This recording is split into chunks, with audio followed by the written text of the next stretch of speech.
ہمارے اس کمیٹی کے اہل سنت والجماعت آزاد جموں و کشمیر سندھ زون کے سرپرست حضرت مولانا مفتی صغیر صاحب، میں حضرت کی خدمت سے درخواست کرتا ہوں کہ مائک پر تشریف لائیں، اپنے خیالات کا اظہار فرمائیں۔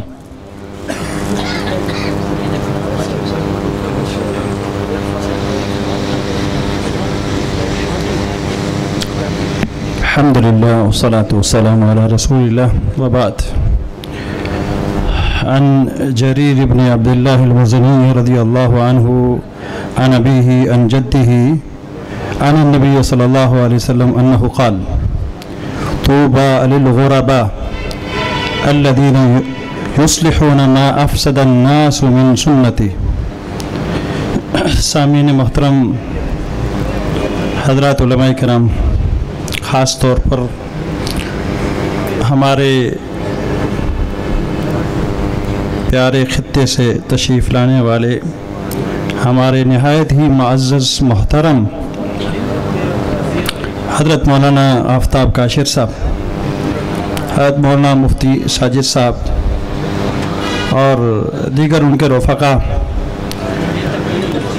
اور ہمارے نئے فاضل ہونے والے علماء، السلام علیکم ورحمۃ اللہ وبرکاتہ۔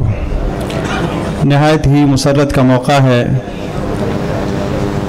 کہ اللہ تبارک و تعالیٰ نے اہل سنت والجماعہ کو اپنے فضلہ کے بہترین ذہن سازی، فکری، نظریاتی تربیت کے لیے مختصر سیمینار اور ایک ذمہ داری کے احساس کے ساتھ یہ پروگرام منعقد فرمایا۔ اس میں کافی ساری باتیں ہو چکی ہیں، ابھی ماشاءاللہ سے ہمارے نہایت ہی معزز اور محترم سردار نزاکت صاحب گفتگو فرما رہے تھے۔ ان کی گفتگو سن کے مجھے بہت خوشی ہوئی کہ بہت ہی مثبت اور ذمہ داری کے احساس کے ساتھ آپ کے سامنے گفتگو فرمائی۔ حضرات علماء کرام، آپ حضرات کو ایک بہت بڑا منصب اور ایک بہت بڑی ذمہ داری آپ کے سر پر آن پہنچی ہے، اور آپ کی یہ ذمہ داری گویا آپ کے سروں پر عائد کر دی گئی ہے۔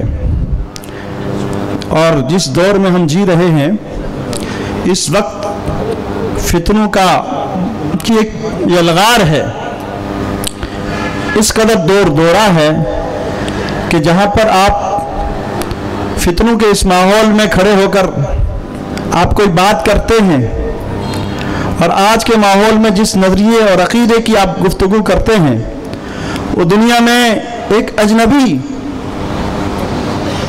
نظریہ ہے۔ لوگ کہتے ہیں کہ یہ کیا بات ہو رہی ہے؟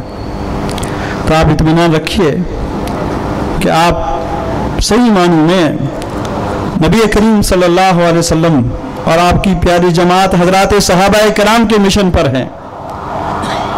ستفترق امتی علی 73 فرقہ۔ آپ صلی اللہ علیہ وسلم نے ارشاد فرمایا کہ میری امت 73 فرقوں میں بڑھ جائے گی، اور فرمایا کہ سب جہنمی ہوں گے، ایک فرقہ ایسا ہوگا جو نجات پائے گا۔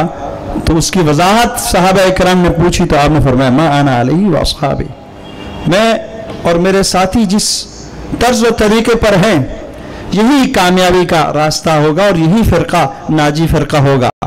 آپ صلی اللہ علیہ وسلم نے ارشاد فرمایا کہ طوبی للغرباء، یہ جو حدیث میں نے آپ کے سامنے پڑھی ہے، یہ امام ترمذی نے اس کو صحیح قرار دیا۔ اس میں فرمایا کہ غرباء کے لیے خوشخبری ہے۔ غرباء کون ہیں؟